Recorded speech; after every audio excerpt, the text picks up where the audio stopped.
قابل داد ہے کہ جو دولت کی کثرت کے باوجود تکبر کی اس خصلت سے اور نمایاں ہونے کی اس آرزو سے وہ بڑھ رہا ہے.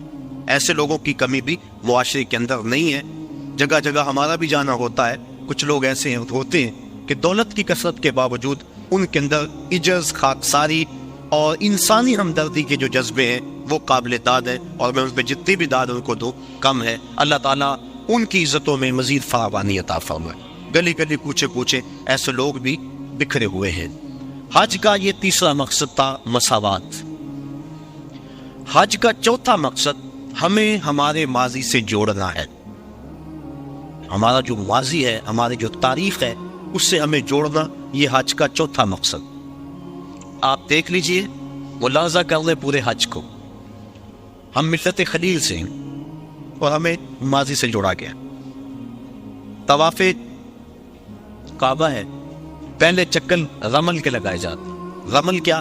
جس طرح پہلوان اکھاڑے میں چلتا تھوڑا سا ٹہل ٹہل کے کندھے چکا کے، اس طرح طواف کرو. پہلے چکر رمل کے لگاؤ. اللہ کا گھر اور اکڑ کے چلیں. لیکن تاریخ لوڑی تو یوں ماجرا سامنے آیا کہ فتح مکہ کے دن کافر چھتوں پہ تھے. مسلمان شب و روز ہجرت مدینہ کے بعد جنگوں کی محنت، دین کے لیے تگ و تاز اور جد و جہد میں مصروفیت کی وجہ سے سخت کمزور تھے. کافروں نے کہا دیکھو مکے میں تھے تو آسودہ تھے، یہاں سے چلے گئے نا تو دیکھو کیا حال ہو گیا. آقا کریم فرمایا ذرا تم تھوڑا سا ٹہل کے چلو تاکہ انہیں پتہ چلے ہم ماڑے نہیں تگڑے ہیں. ان کو دکھلانے کے لیے اس انداز کے ساتھ پہلے چکر رمل کے لگوائے اللہ کے گھر کے سامنے. اب کفار چھتوں پہ موجود نہیں ہوتے، علت ختم ہو گئی. جب علت ختم ہوئی تو معلول بھی ختم ہونا چاہیے تھا، لیکن علت ختم ہوئی، معلول ختم نہیں ہوا. چکر اسی طرح لگائے جاتے ہیں. گو کافر نہیں دیکھ رہے، یار کی سنت کو تو ادا کرنا ہے نا.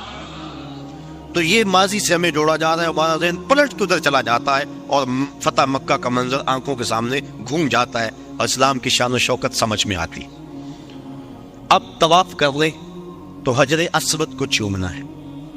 حجر اسود ایک پتھر ہے سیاہ رنگت کا، اور اس کو بڑھ بڑھ کے چوما جاتا ہے. انسان اپنی اکلوتی اولاد کے لیے اتنی کشش نہیں پاتا اپنے دل میں جتنی اس پتھر کے لیے پاتا ہے. تو کیا کشش ہے اس پتھر میں. حضرت عمر فاروق طواف کرتے کرتے رک گئے اور کہا اے حجر اسود، میں تجھے کبھی نہ چومتا اگر میرے رسول نے نہ چوما ہوتا ہے. اب حجر اسود کے بعد آئیں مقام ابراہیم پہ آ کے 2 نفل پڑھے. اللہ تعالیٰ نے اس کو کہا کہ اس کو مصلی بنا لو. کیوں کہ اس پتھر پہ میرے خلیل علیہ السلام کے قدم لگے. میرے گھر کا طواف کر لیا، لیکن اگر محبت کی ریت سمجھتے ہو اتنی دیر تک طواف نہیں مانوں گا جتنی دیر تک تمہاری پیشانی وہاں آئے جہاں میرے یار کے قدم آئے. کہ اس کو مصلی بنا لو. قریب نماز پڑھو، سیدھ میں نماز پڑھ لو، قریب نماز پڑھ لو، اس کے آس پاس جہاں تمہیں جگہ ملتی ہے نماز پڑھ لو.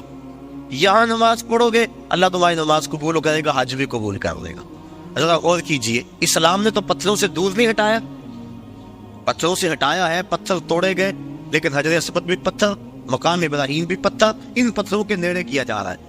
پتھروں سے دور کیا، ان پتھروں کے قریب کیا جا رہا ہے. کہا یہ وہ پتھر ہیں جس پہ کسی کے قدم لگے ہیں، کسی کے لب لگے ہیں، اس لیے ان پتھروں کے قریب کیا جا رہا ہے.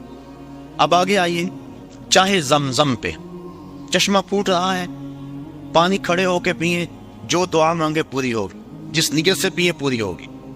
دنیا کے اوپر جتنے بھی چشمے جاری ہیں، وہ کشمیر میں ہو یا دنیا کے کسی اور خطے میں، وہ چشموں کو جاری کرنے والا کون ہے؟ اور چاہے زمزم کو جاری کرنے والا کون؟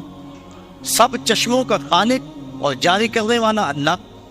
تو اس چشمے کو بھی اللہ نے جاری کیا، باقی دنیا کے چشموں کو بھی اللہ نے ہی جاری کیا. لیکن اس چشمے کا پانی کھڑے ہو کے پیئے، اس کا پروٹوکول ہے، اعزاز ہے. باقی چشمے بھی اللہ کے جاری کردہ، اس میں کیا خصوصیت ہے؟ اس لیے کہ اس چشمے نے اللہ کے نبی کے قدموں کے بوسے لیے ہیں. حضرت خلیل کے فرزند ارجمن حضرت اسماعیل کے بوسے لیے، ان کے قدموں کے بوسے لیے. اور جس نیت سے پیو، علماء کہتے ہیں اس نیت کو اللہ پورا فرما دیتا. سین حرم میں بڑا ہجوم تھا، ایک بہت بڑے محدث آئے ہوئے تھے، لوگ ان کی زیارت میں بڑھتے تھے، رش بڑا تھا، جو مسافہ کرتا دھکا لگتا آگے چلا جاتا. پھر دوسرا آدمی آ جاتا. ایک آدمی نے دیکھا، اس کا چاہا کہ میں ان بزرگوں کے پاس چند لمحوں کے لیے بیٹھوں. چونکہ اللہ والوں کی صحبت بہت بڑی دولت ہے، اگر مل جائے تو غنیمت سمجھنا چاہیے۔ تو وہ چاہے زمزم پہ آئے، آب زمزم پیا، اور پھر بزرگوں کے پاس جا کے کہنے لگے ایک مسئلہ پوچھنے آیا ہوں۔ انہوں نے کہا پوچھو۔ کہا سنا ہے آب زمزم جس نیت سے پیو وہ نیت پوری ہو جاتی ہے، تو کیا یہ ٹھیک ہے؟ تو وہ محدث جن کے پاس ایک لمحہ بھی نہیں تھا، لوگ لائن میں آتے اور آگے جاتے، کہتے ہاں بالکل ٹھیک ہے۔ کہا پھر میں ابھی آب زمزم پی کے آیا ہوں، اور اس نیت سے پی کر آیا ہوں کہ آپ سے اللہ کے رسول کی 100 حدیثیں سنوں گا، یہ ہے میری نیت، اور ابھی میں پی کے آیا۔ تو وہ فرمانے لگے بیٹھ جا، پھر باقی کام بعد میں ہوں گے، پہلے 100 حدیثیں سن لیں۔ تو آب زمزم جس نیت سے پیا جائے وہ نیت پوری ہوتی ہے۔ کیا اعزاز ہے اس میں کہ اس نے اللہ کے نبی حضرت اسماعیل علیہ السلام کے قدم چومے۔ آگے آج صفا مروہ پہ میں یہ عرض کرنا چاہ رہا ہوں، آج کا مقصد ہے ہمیں ماضی سے جوڑا جا رہا۔ صفا مروہ 20 میل کی دوڑ ہے، اور 7 چکر میں 3.5 میل بن جاتے۔ آج تھکا ہوا ہوتا ہے، لیکن اس کو یہاں حکم ہے دوڑ نہیں، اور وہاں عجیب مستی میں لوگ دوڑ رہے ہیں، بچے بھی، بوڑھے بھی، جوان بھی، مرد و زن جن سے دوڑا نہیں جاتا، وہ ریڑیوں کے اندر کو ڈالا ہوا ہے، ان کو کھینچا جا رہا، وہ بھی دوڑ رہے ہیں۔ میلین اقدرین کے اندر تو جو ہے وہ عجیب سما ہوتا ہے، سروں کا سمندر نظر آتا ہے، تو انہیں بھی کوئی عبادت ہے، دوڑے جا رہے ہیں۔ مقصد کیا؟ حضرت حاجرہ تو اس لیے دوڑی تھی کہ ان کو بیٹے کے لیے پانی چاہیے تھا، حاجی کی بغل میں پانی کی بوتل ہوتی ہے، اور وہ تو اس لیے دوڑی تھی کہ بیٹے کے لیے پانی کی تلاش تھی، اور یہاں حاجی کے ساتھ بیٹا بھی دوڑ رہا ہوتا ہے، ماں بیٹا باپ بیٹا کٹھے دوڑ رہے، پانی کی بوتل بغل میں ہے لیکن دوڑ رہے ہیں۔ تو کیا یہ پانی کے لیے دوڑ رہے ہیں؟ نہیں۔ بیٹے کے لیے دوڑ رہے ہیں؟ نہیں، یہ تو محبوب کی ادا کو ادا کر رہے ہیں۔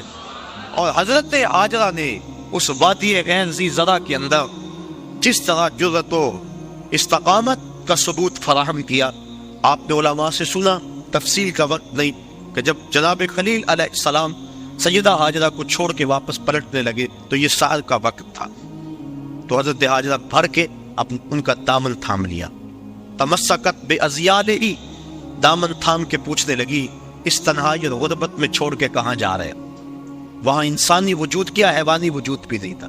مورخ اسلام فی جلندری اس جگہ کا نقشہ کھینچتے ہوئے لکھتا ہے وہ وادی جس میں وحشت بھی قدم رکھتی تھی ڈر ڈر کے، جہاں پھرتے تھے آوارہ تھپیڑے باد سر سر کے، جہاں پر گھاس اگتی ہے، جہاں نہ پھول کھلتے ہیں، مگر وہ سرزمین ہے آسماں بھی جھک کے ملتے ہیں۔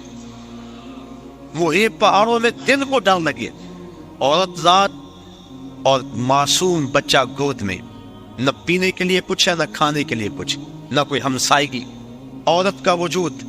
حضرت حاجرہ کو حضرت ابراہیم علیہ السلام جب چھوڑ کے جانے لگے دامن تھام لیا، کہ اس تنہائی اور غربت میں چھوڑ کے کہاں جا رہے؟ کوئی جواب نہ دیا۔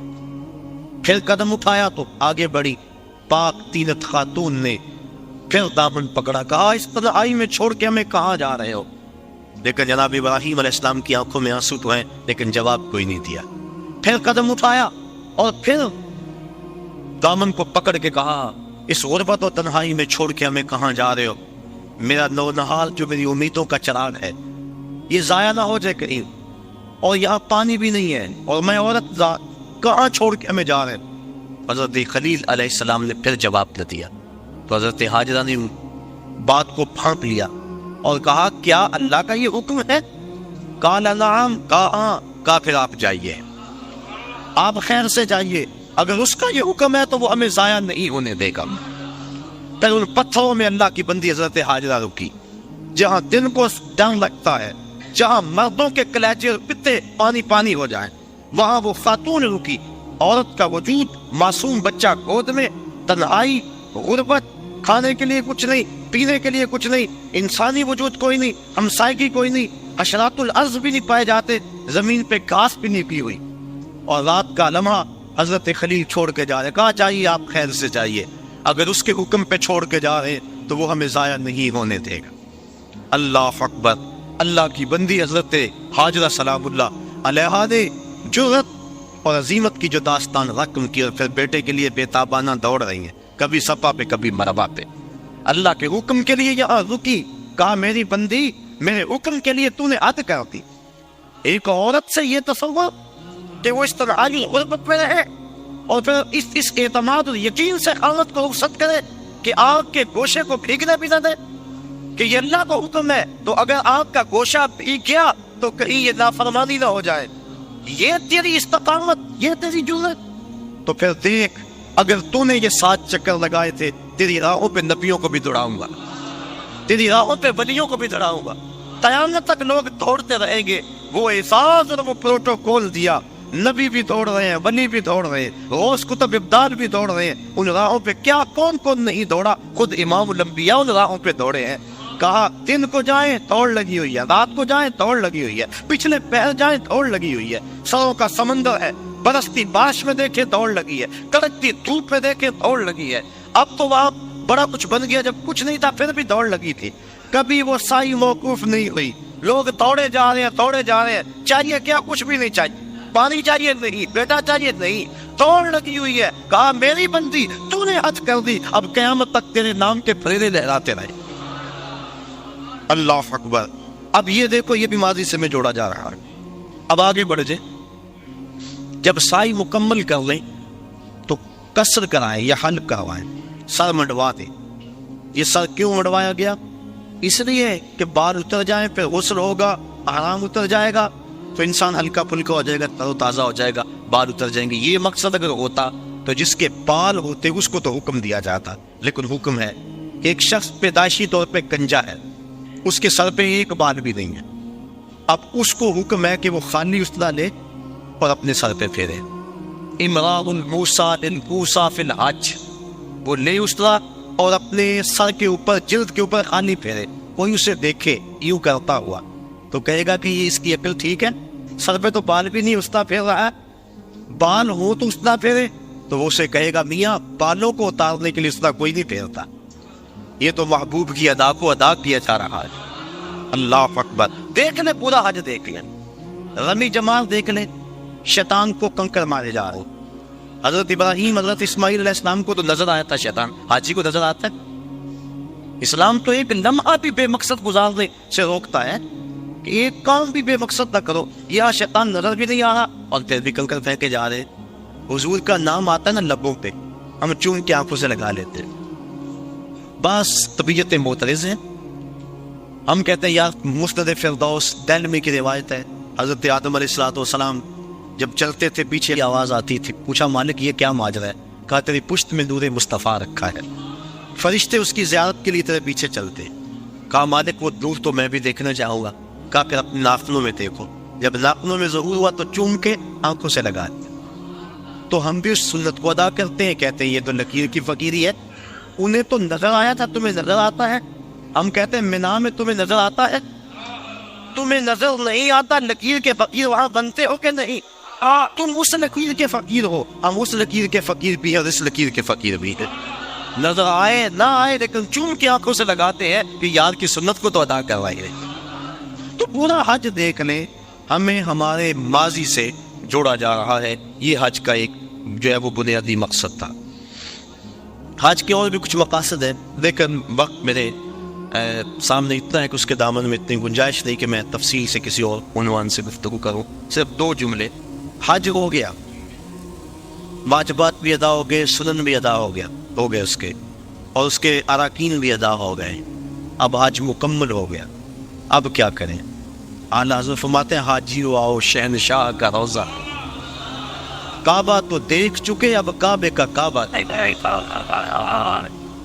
اللہ نے جن کو حج یا عمرہ نصیب کیا ہے اللہ انہیں بار بار نصیب کرے، اور جن کو یہ سعادت نصیب نہیں ہوئی انہیں بھی بار بار نصیب کرے۔ مدینہ شریف شمال میں ہے مکہ المکرمہ سے، اور کعبۃ اللہ کا جو میزاب ہے، پرنالہ جسے کہتے ہیں، اس کا رخ ادھر ہے، شہر محبوب کی طرف۔ تو اعلیٰ حضرت فرماتے ہیں حاجیو ذرا غور سے دیکھو کعبہ کیا کہہ رہا ہے، بازو نکال کے بتا رہا ہے اگر قبولیت کی مہر لگانی ہے تو مدینے چلے جاؤ۔ اللہ اکبر۔ تو حضور علیہ السلام کے روزے پہ حاضری دینا قریب واجب ہے، علماء نے لکھا، اور حضور نے ارشاد فرمایا من حج البیت ولم یزرنی فقد جفانی، جس نے حج بیت اللہ کیا اور میری زیارت کے لیے نہ آیا اس نے میرے اوپر ظلم کیا ہے۔